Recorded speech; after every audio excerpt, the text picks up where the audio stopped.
Okay, it's Alec the Catholic, and I'm back at it again, making videos. This time, I'm not doing a reaction video. I just wanted to share some car thoughts with you guys. I'm on these long drives sometimes, and I get to thinking and philosophizing, and I think that it would be great to be able to share these thoughts with you guys and get your feedback and get your thoughts on it as well.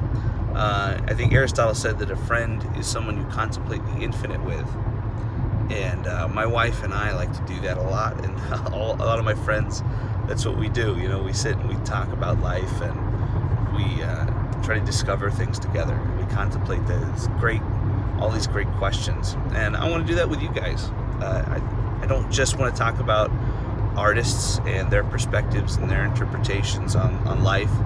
I want to be able to talk about just anything and everything with you guys. Share my personal stories as well as my personal thoughts. So this is my first car thought, and it has to do with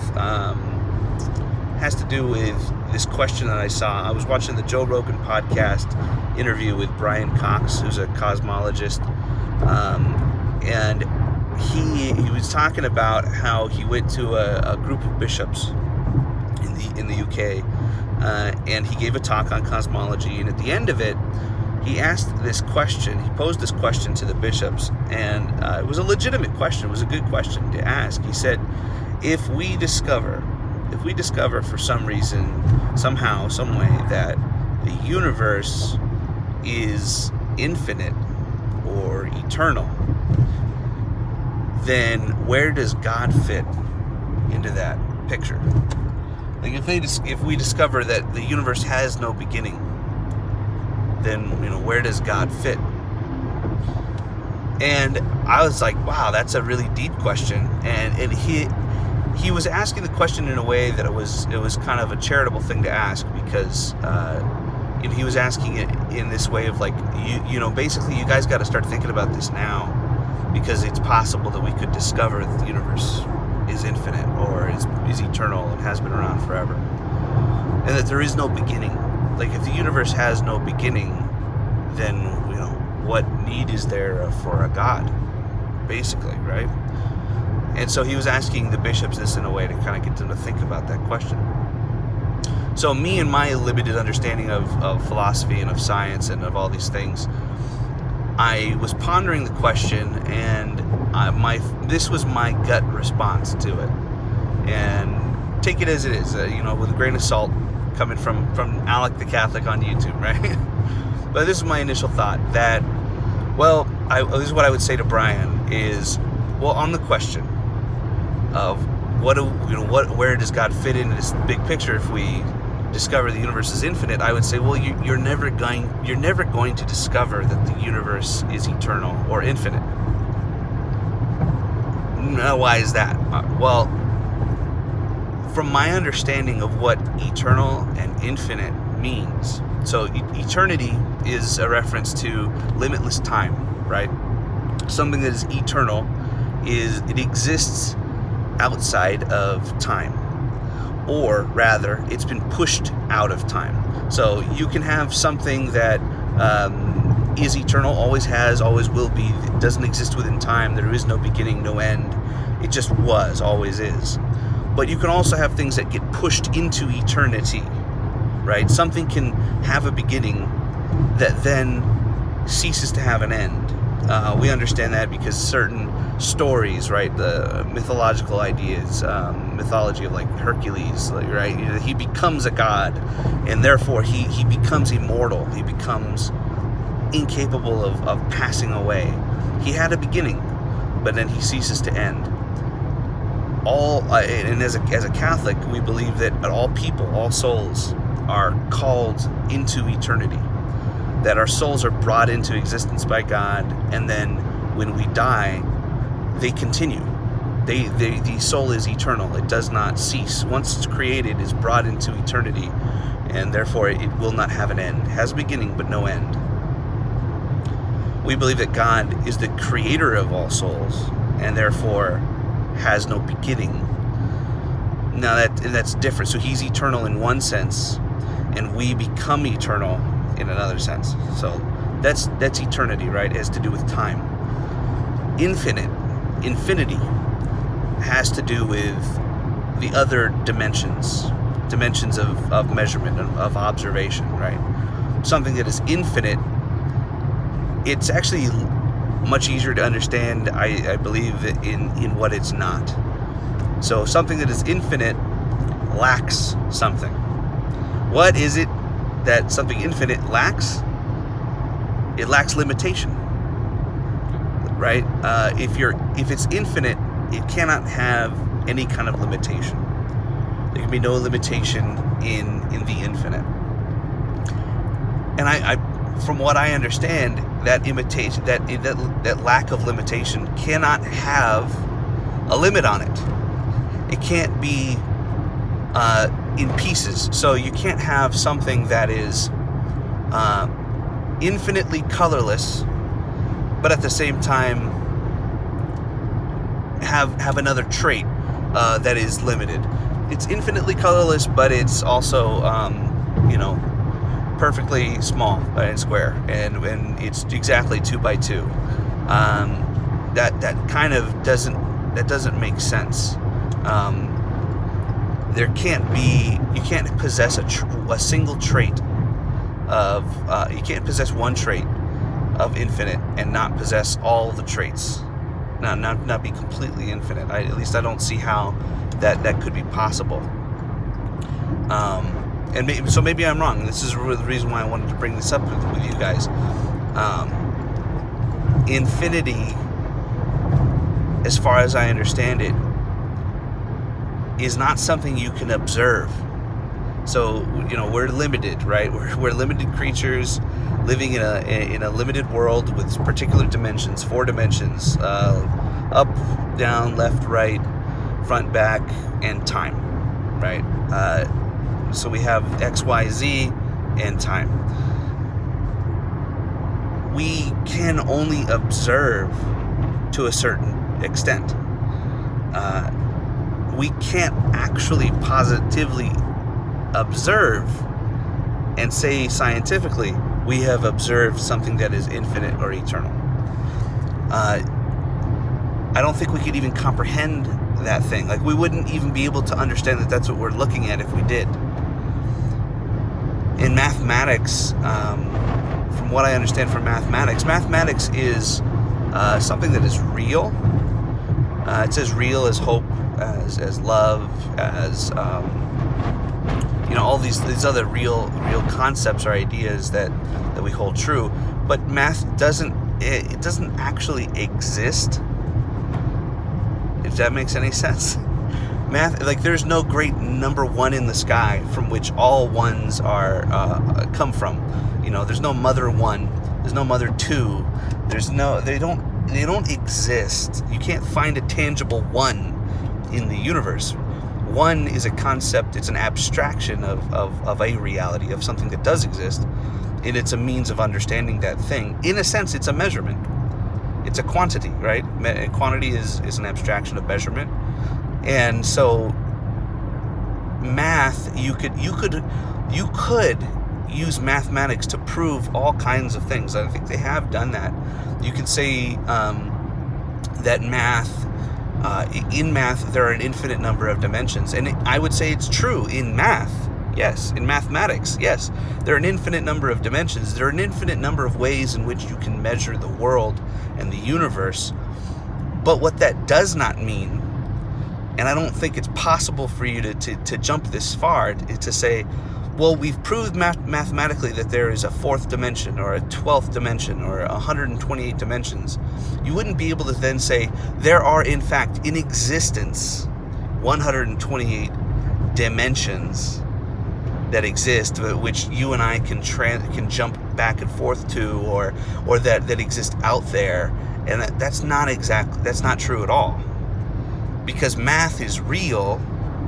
It's real in terms of concept and its abstraction, but it doesn't exist. So you could postulate and you could use math to theorize, to understand pretty much anything, but it's just another way to measure. It's just another way to understand the universe. Just because you have a theory that is supported by mathematics doesn't mean that it exists, right? It doesn't mean that it exists. It's just another way for us to understand how something might happen or occur, but it doesn't immediately yield or prove the existence of a thing. It doesn't prove the existence of a thing. And so this idea, like, okay, we're going to prove mathematically that the universe is infinite. Well, you can try, and you might even be able to prove it, have a formula in mathematics that spits out, that spits out the universe has an infinite number of dimensions, it's unlimited in its quantity. But this is my problem, and this is that you're not actually measuring the universe in and of itself. All you're doing is exploring the limitless potential and the infinite potential of mathematics, which is an abstraction. And of course, there are a million and an infinite number of possibilities in terms of mathematics, an infinite number of ways in which you can measure. But those don't exist in any real way. Well, they're real, but they don't exist. They're not tangible. There's no substance to it. Like, there is no substantial dimension. Like, the concept of even time, and Einstein himself, I think he talked about this, that time is an illusion. Time is an illusion, which means that it doesn't actually exist. There is no great line in the universe by which we're all traveling, and this is the timeline, right? Like, we're all on it, and we're all traveling on it, and it's a physical, real thing. Like, no, time is an illusion. Time is simply is an understanding of motion. It's, how long it takes for one thing to move from point A to point B, and we measure that in a second, and we use that as a benchmark by which to measure other motions, to measure the motion of the universe and of ourselves. And we all agree that 1 second is how long it takes for this particular proton or a light particle to reach from point A to point B. And if you look it up, you can actually look up the definition of a second, and how a second has actually been defined as the motion, how long it takes for one thing to go from point A to point B, which is really funny, because how do you measure that in terms of time? How do you know how long it takes if you don't have a clock by which to measure that? You know what I mean? Like, it's actually really funny. The concept of time is an illusion. It's not founded on anything. Somebody at some point randomly and arbitrarily had to determine the length of a second, and that has been defined and refined over the centuries, and it's adjusted up and down a little. It has to, but it doesn't mean that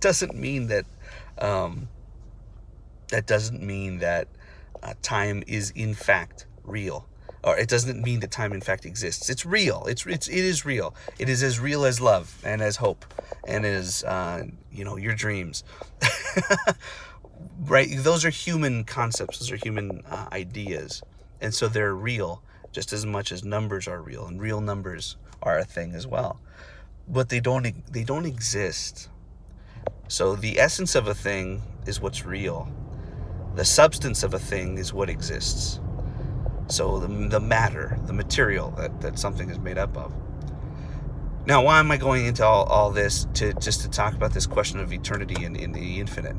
And it's really because, from what I understand, you can't measure eternity and infinity by definition, right? By the sheer definition of eternity and infinite things. They lack limitation. They are outside of time. And so you can't observe them. You can't measure them because they lack measurement. And so it's like saying I'm going to divide by 0. And you could say, well, hey, bishops, at some point, we could divide by 0. What do you do then? And I would say, well, yeah, but you're never going to divide by 0. So the question of like, well, where does God fit into this picture of, if and when we determine that the universe is infinite or eternal, that's my response is, well, you're never going to. That's as likely as dividing by 0, because it's just not possible. It's not actually, if this is what I would postulate, if what you are observing, you honestly do believe is eternity and something that is infinite, then I would postulate that what you're observing is in fact not infinite and not eternal, because what is infinite and eternal is not observable by a finite and time-based intellect. You and I, we share an intellect that is based in time. Our understanding is based in time. Our intellect, our brains are limited in their capacity. They are not infinite brains, infinite intellects. So we can't possibly observe that which we are not. That would be my response to this question of like, well, what happens when we discover? Well, you'll never discover that, because that defies all logic. That would be the equivalent. They're actually not even in the same category. They're categorically impossible to cross over from one to the other. Like, you don't use the subject of geography to prove something that is. You don't use geography to prove to solve a chemistry problem, right? You don't use grammar to solve a great math problem, right? You would never do that, because that doesn't make sense. Grammar is not the subject. It's not the subject matter of math, and geography is not the subject matter of chemistry. In the same way, measurement and mathematics and observation of the universe is not the subject matter. Like, infinite and eternal things are not the subject matter of measurement and mathematics. Mathematics is by definition limited in the fact that it can only see limitation. It has to. In order for you to understand or comprehend anything using mathematics, you must accept that on a fundamental foundational level, this is different from that. 1 is different than 0. There is something, and it is distinct and separate from nothing, right? What is the difference between 0 and 1? What is in between 0 and 1? Well, there's nothing in between 0 and 1. The moment that you have a something, it is no longer nothing, and therefore you're no longer. There's nothing in between. You're no longer looking at nothing, because you're looking at something. So that's kind of my idea, my thoughts, and my response to this question of where does God fit if we discover that the universe is eternal.